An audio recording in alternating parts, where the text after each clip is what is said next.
Bismillahirrahmanirrahim. Suara jelas.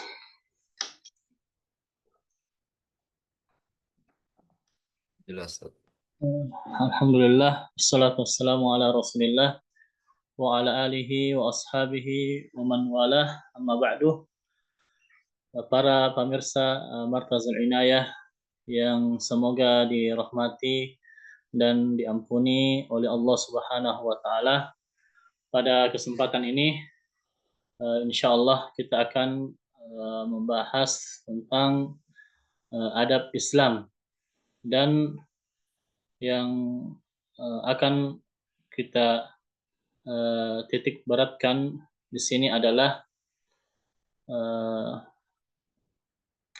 tentang adab seorang penuntut ilmu terhadap diri sendiri.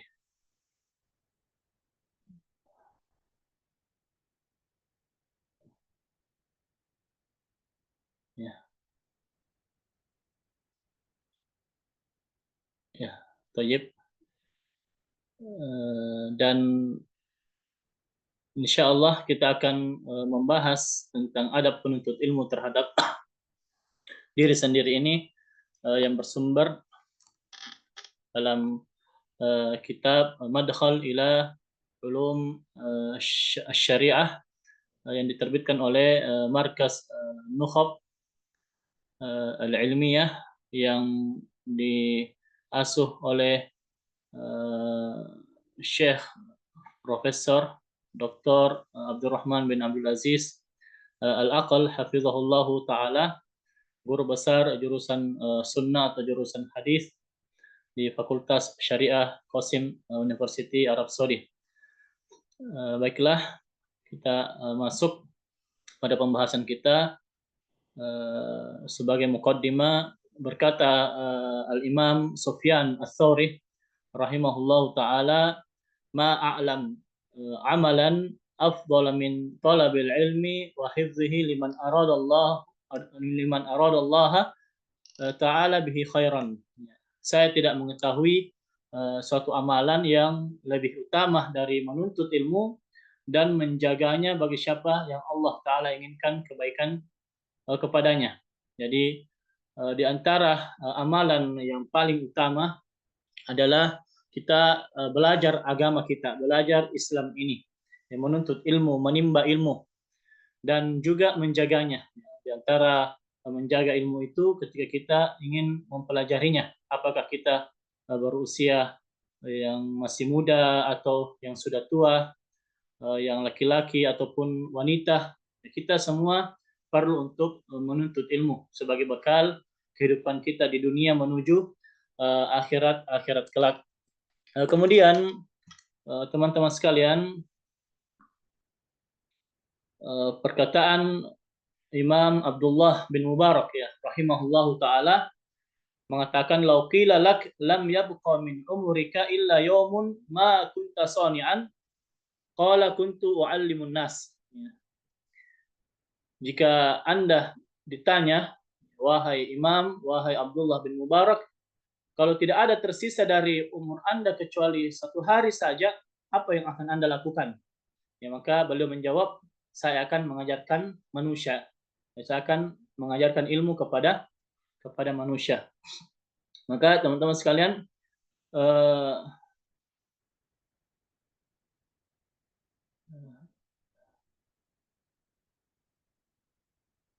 jadi di antara amalan yang paling mulia adalah setelah kita mempelajari ilmu, kita perlu mengajarkan ilmu yang kita pelajari tersebut. Jangan menjadikan ilmu itu sebagai kumpulan-kumpulan saja yang menjadi sebagai sampah ya, dan tidak kita amalkan dan tidak juga kita dakwahkan dan ajarkan. Kemudian kita lanjutkan perkataan Imam Ahmad rahimahullahu taala, yang mana beliau mengatakan, annasu ahwaju ilal ilmi minhum ila at-ta'ami wasyarab. Ya, li'anna at-ta'ama wasyaraba yuhtaju ilaihi fil yawmi marratan aw marratain aw salasan. wal ilma yuhtaju ilaihi fi kulli waqtin. Ya, intinya di sini adalah manusia itu membutuhkan ilmu lebih daripada kebutuhan mereka kepada makanan dan minuman.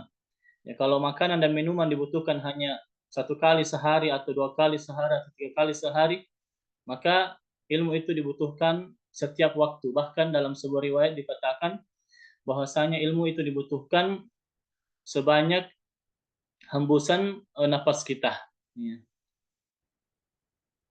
Kemudian jamaah sekalian, kita tentunya setelah memuji Allah Subhanahu wa taala dan bersalawat kepada Rasulullah sallallahu alaihi wasallam, ya, kepada keluarga beliau dan juga kepada sahabat-sahabat beliau, dan tidak lupa kita bersalawat dan salam kita kirimkan kepada orang-orang yang mengikuti jejak beliau sallallahu alaihi wasallam hingga hari kiamat. Kemudian ilmu syar'i memiliki kedudukan tinggi dan keutamaan yang besar. Ya, ini karena sangat banyak ya, dalil-dalil yang menyebutkan tentang hal itu. Dan menuntut ilmu adalah ibadah yang mulia. Jadi ketika kita belajar, kita menimba ilmu, kita membaca buku, mendengarkan ceramah, ya, mengikuti pelajaran-pelajaran baik itu secara offline maupun online, itu adalah ibadah, ya, ibadah, dan kita mendapatkan pahala dari sisi Allah Subhanahu wa taala dari apa yang kita kerjakan pada saat itu, ya. Dan ahli ilmu tentunya memiliki derajat tinggi ya di sisi Allah Subhanahu wa taala. Ya, apakah ia seorang yang baru belajar atau yang masih sementara belajar, atau dia adalah pengajar, ya, meskipun seorang pengajar tetap membutuhkan ilmu yang dia pelajari setiap saat ya untuk mengembangkan ilmu yang ada pada dirinya. Kemudian kita sebutkan beberapa dalil ya, tentang keutamaan ilmu ini. Allah Subhanahu wa taala di dalam surah Ali Imran ayat 18 menyebutkan tentang dirinya, ya, dirinya Allah Subhanahu wa taala dan para malaikat serta orang berilmu itu menegakkan yang menegakkan keadilan, ya, orang yang berilmu yang menegakkan keadilan. Mereka itu semuanya bersyahadat, ya, bersaksi. Ya, sebagaimana Allah Subhanahu wa taala sebutkan, syahidallahu annahu la ilaha illa huwa wal malaikatu wa ulul ilmi qa'iman bil qisti la ilaha illa huwal azizul hakim. Ya, Allah menyatakan bahwa uh, tidak ada Rabb yang berhak disembah selain Dia. Ya, kemudian para malaikat dan orang-orang yang berilmu yang menegakkan keadilan, tidak ada Rabb, ya, tidak ada ilah, tidak ada sembahan yang berhak disembah selain Dia, yang Maha Perkasa lagi Maha Bijaksana. Ya, yang Maha Bijaksana. Ya, ini tentang bagaimana Allah Subhanahu wa taala mempersandingkan dirinya ya, dengan para malaikatnya bersama dengan orang-orang yang berilmu tentang syahadat yang paling mulia, persaksian yang paling mulia, yaitu la ilaha illallah. Ya. Kemudian firman Allah Subhanahu wa taala di dalam surah Fatir, ya, Allah sebutkan tentang hanya ulama yang benar-benar takut kepada Allah. Innama yakhsyallaha min ibadihil ulama. Ya, sesungguhnya hanya yang takut kepada Allah adalah para ulama. Ya. Adalah orang-orang yang memiliki ilmu. Jadi ketika kita ingin benar-benar takut kepada Allah Subhanahu wa taala, kita perlu mempelajari agamanya, kita perlu mempelajari hal-hal yang terkait dengan Allah Subhanahu wa taala agar kita termasuk di dalam ayat tersebut. Ya. Kemudian dalam surah Al-Mujadilah ayat yang ke-11, ya, Allah Subhanahu wa taala berfirman, yarfa'illahu alladziina aamanu minkum walladziina utul ilma darajat. Ya, Allah meninggikan derajat orang-orang yang beriman dan berilmu. Ya, bukan sekedar beriman, tetapi juga dia berilmu. Berilmu karena dia telah bersusah payah, ya, berusaha, belajar dan ya, mempelajari agama Allah Subhanahu wa taala. Kemudian ayat yang selanjutnya surah At-Taubah 122, sebagian umat hendaknya memperdalam ilmu agama. Ini adalah ayat tentang bagaimana orang-orang dulu itu tidaklah eh, mereka semua ikut berperang, ya, ikut berjihad, namun sebagian dari mereka hendaknya pergi memperdalam ilmu agama mereka. Ya, falaula nafara min kulli firqatin minhum ummah minhum ta'ifah, ya, ta'ifah liyatafaqahu fid din wa liyunziru qaumahum idza raja'u ilaihim la'allahum yahdharun. Ya.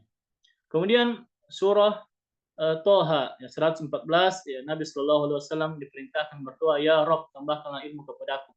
Dan tidak ada ya perintah penambahan di dalam Al-Quran kepada Nabi Shallallahu Alaihi Wasallam kecuali penambahan ilmu. Aku Robbi zidni ilma, ya, dan katakanlah ya Robku tambahkanlah ilmu kepadaku. Ya. Dan dalam sebuah hadis ya disebutkan hadis yang masyhur, hadis yang viral, hadis yang sudah kita hafalkan semuanya. Mayuridillahu bi khairan yufaqihu fid din. Ya, siapa yang Allah Subhanahu wa taala hendaki kebaikan kepadanya, maka Allah akan memahamkan agama kepadanya. Bagaimana Allah memahamkan agama kepada kita? Ya, ketika kita pergi menuntut mempelajari agamanya.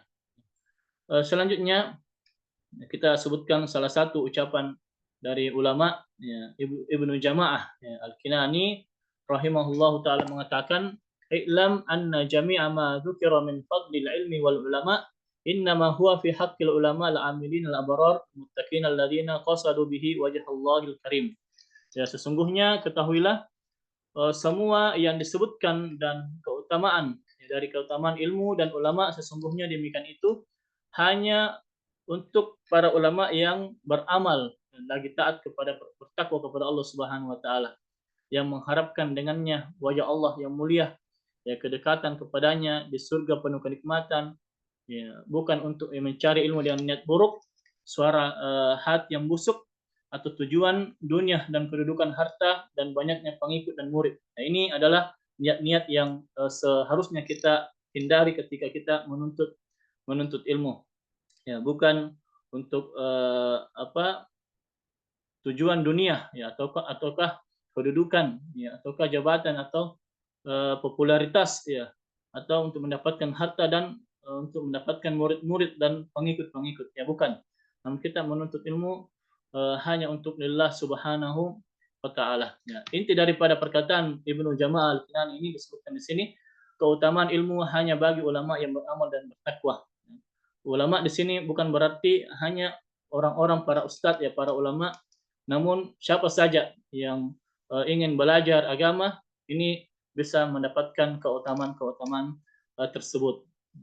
Kemudian bukan bagi yang menuntut ilmu karena niat buruk dunia ataupun popularitas, ini tentang niat seseorang menuntut ilmu, ya, bukan untuk niat buruk, ya, bukan untuk mendebat, ya, para orang-orang yang berilmu, namun bisa saling berdiskusi, tetapi bukan untuk menjatuhkan, ya, kedudukan mereka, bukan pula untuk mencari kehidupan dunia, dan bukan pula untuk mencari popularitas atau syuhrah. Kemudian kedudukan ulama, ya, tentunya para ulama atau para penuntut ilmu itu adalah pewaris para nabi alaihi salatu wassalam, ya, yang paling mengenal dan takut kepada Allah Subhanahu wa taala, kemudian yang paling beramal dengan ilmu dan mengajarkannya. Jadi para penuntut ilmu, ya, para orang-orang yang mau belajar agama Allah Subhanahu wa taala, mereka akan mendapatkan kedudukan mulia di sisi Allah Subhanahu wa taala. Kita sebutkan di sini tentang tujuan kitab yang kita jadikan sebagai sumber pelajaran kita, Madkhal ila Ulum Syariah. Kitab itu insya Allah kita akan kirimkan PDF-nya di grup. Ya, inti daripada kitab itu untuk memberikan panduan, ya, panduan dan peta jalan bagi penuntut ilmu syar'i. Ya, sebagai panduan secara umum, secara global, bagaimana kita bisa belajar dengan baik. Ya, dan cara penyusunannya juga disusun dengan sangat mudah, yang bisa dipahami dengan gampang dan tidak bertele-tele, ya, perkataan atau nukilan-nukilan yang ada pada kitab tersebut. Ya, dan juga sebagai langkah awal menuju pemahaman ilmu syar'i, sebagai gerbang, ya, pintu gerbang untuk mempelajari ilmu-ilmu yang seharusnya kita pelajari, dasar-dasar atau hal-hal yang seharusnya tidak eh, yang seharusnya kita pelajari dan wajib untuk kita pelajari. Dan pembahasan dari kitab tersebut ada 3. Yang pertama adab, ya, akhlak dan etika penuntut ilmu. Dan ini yang insya Allah kita akan bahas. Di antaranya adab seorang penuntut ilmu terhadap dirinya sendiri, terhadap temannya, terhadap gurunya, terhadap sesama manusia. Ya. Adab-adab yang lainnya juga akan disebutkan di situ insya Allah. Kemudian ada manhajiyah, metodologi belajar, mengajar dan bersikap terhadap perbedaan. Ya, bagaimana kita belajar, ya, dari mana dulu, ya, dari awal pembelajaran yang mana harus kita mulai. Apakah boleh kita langsung mempelajari kitab-kitab yang tebal berjilid-jilid, ya, yang apakah kita boleh mempelajari langsung pelajaran-pelajaran yang sukar atau susah, atau perlu mempelajari dari awal dulu, ya, dari dasar-dasar dulu, ya, supaya kita mendapatkan pelajaran yang lebih sistematis. Ya. Kemudian juga bagaimana cara mengajar, ya, dan bagaimana sikap kita terhadap perbedaan-perbedaan yang ada pada umat, ya, terutama pada ulama-ulama kita, ya, ulama-ulama Islam. Bagaimana menyikapi, ya, perbedaan di antara kalangan mereka, supaya kita tidak asal-asalan menuduh, ya, melukai perasaan atau mengatakan sesuatu kepada ulama-ulama Islam apa yang seharusnya kita tidak katakan. Kemudian yang ketiga dari buku tersebut akan dibahas tentang pengantar ilmu, ya, pengenalan tentang pintu gerbang ilmu, cabang-cabangnya, mulai dari pengenalan apa itu ilmu akidah, ilmu Al-Quran, ilmu hadis, ilmu fikih, ilmu usul fikih, dan ilmu-ilmu yang lainnya sebagai pengenalan saja. Ya, buku itu sebagai panduan lengkap, tetapi sebagai peta, ya, peta awal perjalanan ilmu itu. Ya, kemudian kita memohon kepada Allah Subhanahu Wa Taala taufiknya, dan selawat dan salam kita kirimkan kepada Rasulullah Sallallahu Alaihi Wasallam. Baiklah teman-teman sekalian, rahimani rahimakumullah. Di sini disebutkan adab penuntut ilmu. Ya, adab penuntut ilmu terbagi menjadi 4 bagian. Yang pertama adab penuntut ilmu dengan dirinya sendiri, yang kedua terhadap gurunya, yang ketiga sesama teman-temannya, dan yang kelima yang keempat terhadap masyarakat umum, ya, atau sesama manusia pada umumnya. Kemudian, ya, nilai adab dan penyucian jiwa, ya, tazkiyah. Sebelum kita masuk pada pembahasan tentang adab penuntut ilmu dengan dirinya sendiri, ya, kita perlu membahas sedikit tentang nilai adab, nilai tazkiyatun nafs. Ya, bagaimana pentingnya tazkiyah itu, bagaimana pentingnya untuk kita mempelajari tarbiyah, ya, untuk mendidik diri kita, terutama masalah hati kita, terutama masalah jiwa kita. Ya. Dan tazkiyah ini memiliki kedudukan agung dalam syariat, dalam Islam ini. Ya, Allah Subhanahu Wa Taala mengutus Nabi-Nya Sallallahu Alaihi Wasallam dengan misi pengajaran dan tazkiyah, ya, ta'lim dan tazkiyah atau tarbiyah.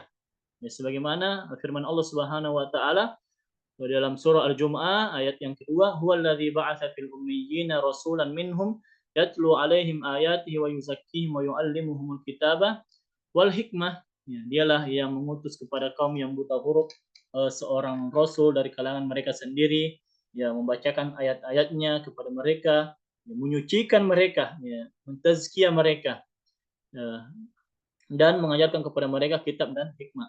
Bukan sekedar belajar pengajaran Rasulullah SAW, bukan sekedar memberikan informasi tentang ilmu itu, ya, namun juga beliau Shallallahu Alaihi Wasallam mengajarkan tentang adab, mengajarkan tentang akhlak, mengajarkan tentang amalan-amalan hati yang perlu diperbaiki agar ilmu yang diberikan itu bisa masuk dengan baik ke dalam hati para sahabatnya dan umatnya. Ya, dan tazkiyah ini mencakup 2 sisi, ada tazkiyah batin, amalan hati, dan lahir, perilaku dan akhlak. Ya. Amalan hati berkaitan dengan hati tentunya, bagaimana kita memberikan nutrisi kepada hati-hati kita ya, agar tetap senantiasa cinta kepada Allah Subhanahu wa taala, berharap kepada Allah Subhanahu wa taala, takut kepada Allah Subhanahu wa taala.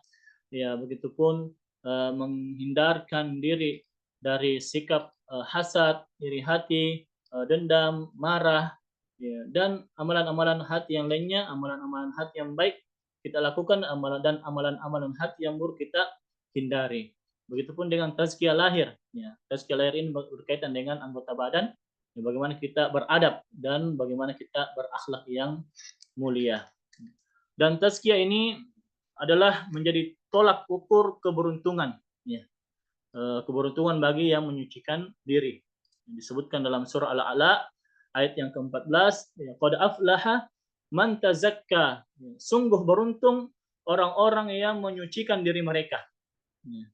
Dan tazkiyah jamaah sekalian, teman-teman sekalian, itu ada dua, tazkiyah yang terpuji dan tazkiyah yang tercelah. Ya, tazkiyah yang terpuji itu adalah ketika kita menyucikan diri kita dari penyakit-penyakit hati yang ada, penyakit-penyakit adab, penyakit-penyakit akhlak yang ada. Kita membersihkan diri kita dari semua itu. Adapun tazkiyah yang tercela adalah ketika kita menganggap diri kita lebih suci daripada orang lain. Ya, makanya dalam ayat Allah Subhanahu wa taala berfirman, fala tuzakku anfusakum huwa a'lamu biman ittaqa. Ya. Dan janganlah kalian menyucikan diri kalian, ya maksudnya di sini adalah menganggap diri kalian lebih baik daripada orang lain, karena Allah lebih mengetahui siapa yang lebih bertakwa, yang paling bertakwa di antara hamba-hambanya. Nah, kemudian akhlak mulia, ukuran kedekatan dengan Nabi Shallallahu Alaihi Wasallam. Ya, di dalam surah Al-Ahzab, ya, ayat yang sangat masyhur, yang sangat kita kenal, ya, Allah Subhanahu Wa Taala berfirman, laqad kana lakum fi Rasulillahi uswatun hasanah. Ya, sungguh pada diri Rasulullah Shallallahu Alaihi Wasallam terdapat teladan, uswah, qudwah, ya, yang baik bagi kalian. Ya, dan Allah Subhanahu Wa Taala sebutkan dalam surah Al-Qalam ayat yang keempat, ya, wa innaka la'ala khuluqin azim. Dan sungguh engkau wahai Nabi Shallallahu Alaihi Wasallam benar-benar berada di atas akhlak yang agung. Ya, dan Rasulullah Shallallahu Alaihi Wasallam bersabda dalam hadis yang diriwayatkan oleh Imam At-Tirmidzi, akrabukum minni majlisan yaumal qiyamah ahasinukum akhlaqa. Ya, orang yang paling dekat tempat duduknya, ya, denganku pada hari kiamat adalah yang terbaik akhlaknya. Kita mau dekat-dekat dengan Nabi Shallallahu Alaihi Wasallam di surga kelak, ya, kita perlu memperbaiki akhlak kita sejak sekarang, ya, supaya kita bisa berkumpul bersama Nabi kita yang tercinta Rasulullah Shallallahu Alaihi Wasallam dengan sedekat-dekatnya. Ya. Intinya di sini adalah bagaimana ilmu itu tanpa adab dan tazkiyah tidak bermanfaat. Makanya banyak orang-orang yang cerdas, yang cendekiawan, orang-orang yang cerdik, orang-orang yang memiliki kekuatan ilmu, kekuatan super power, ya, bagaimana cerdasnya betul-betul.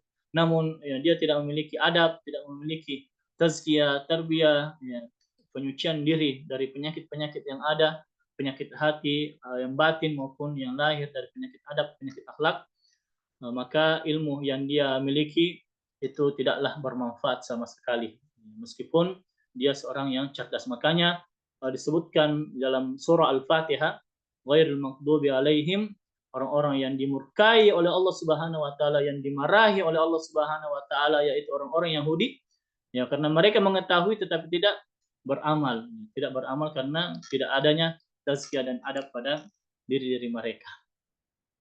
Kemudian ada penuntut ilmu dengan dirinya sendiri, ya. Ini inti daripada pembahasan kita, di mana di sini ada 5 kami sebutkan. Yang pertama adalah ikhlas dalam menuntut ilmu, kemudian mengamalkan ilmu itu, kemudian ibadah dan zikir yang perlu kita perhatikan sebagai seorang penuntut ilmu. Juga kita banyak-banyak beribadah dan banyak-banyak membasahi lisan kita, lidah kita, ya, untuk berzikir kepada Allah Subhanahu wa taala. Dan yang kelima adalah muruah. Disebutkan tolabtul adab salasina sanah, ya, oleh Imam Ibnu Mubarak rahimahullah taala. Ya, wa talabtul ilma 20 sana wa kanu yatlubuna al-adab tsumma al-ilm.